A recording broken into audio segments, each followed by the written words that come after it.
Okay, we are headed up the river here, just outside of Sarnia, Ontario, and pointing out the current on this buoy.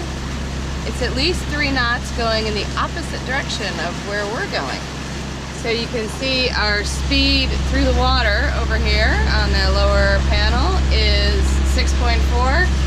And what's our speed over ground?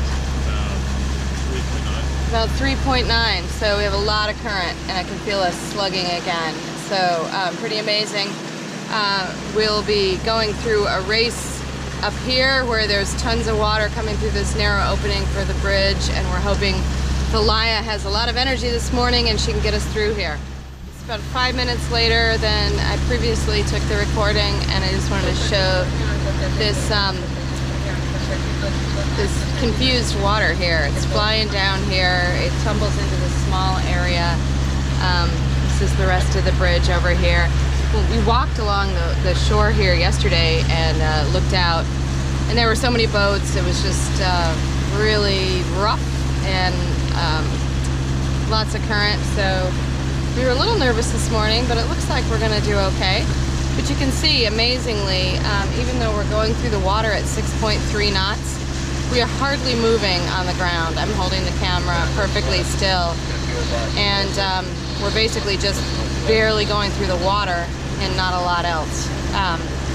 Making a little headway, but not much. So this is the part that, you know, you sort of hope everything holds together and you don't get pushed sideways from an eddy. We're going, how fast are we going over ground? 1.8 over the ground. So got at least about a 4 knot current against us. Fluctuates a little. At one point we got down to, I think, 0.8 moving over ground. So pretty impressive amount of power in this water.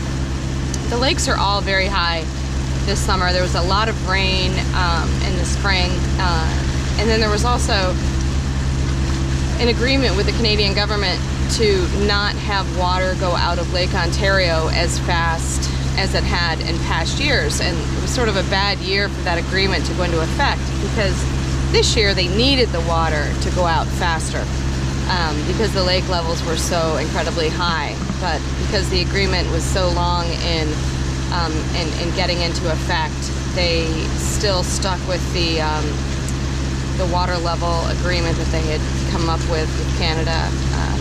And unfortunately what that means is all the lake levels are very high, higher than expected.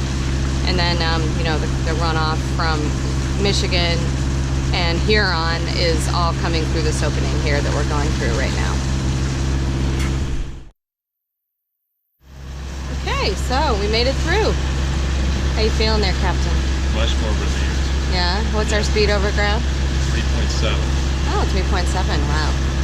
So now we can look at the mighty Lake Huron.